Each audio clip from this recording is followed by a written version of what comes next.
বাংলাদেশের বাজারে নতুন স্মার্টফোন এনেছে আইটেল। অ্যান্ড্রয়েড 13 অপারেটিং সিস্টেম চলা আইটেল P55 মডেলের ফোনটিতে টাইগার 606 মডেলের অক্টোকোর প্রসেসর এবং সংস্করণ ভেদে 4 থেকে 8 গিগাবাইট র্যাম থাকায় দ্রুত একসঙ্গে একাধিক কাজ করা যায়।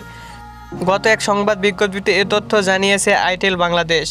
সংবাদ বিজ্ঞপ্তিতে বলা হয়েছে 6.6 ইঞ্চি পর্দার ফোনটি ধারণ ক্ষমতা 126 গিগাবাইট। ফোনটিতে চাইলে বাড়তি 16 গিগাবাইট র্যাম যোগ করে ব্যবহার করা যায়। ফোনটির রিফ্রেশ রেট 90 হার্জ, ফলে উন্নত গ্রাফিক্সের গেম খেলার পাশাপাশি স্বচ্ছন্দে ছবি ও ভিডিও দেখা যায়। 5000 মিলিঅ্যাম্পিয়ার ব্যাটারির ফোনটিতে 18 ওয়াটের ফাস্ট চার্জিং সুবিধা থাকায় দ্রুত চার্জ করা সম্ভব। ফোনটির সামনে 8 মেগাপিক্সেল সেলফি ক্যামেরা, পিছনে ফ্ল্যাশ সহ 50 মেগাপিক্সেল ক্যামেরা রয়েছে।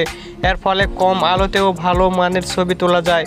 সংস্করণ ভেদে ফোনটির দাম সর্বনিম্ন 11,990 টাকা ভ্যাট ছাড়া।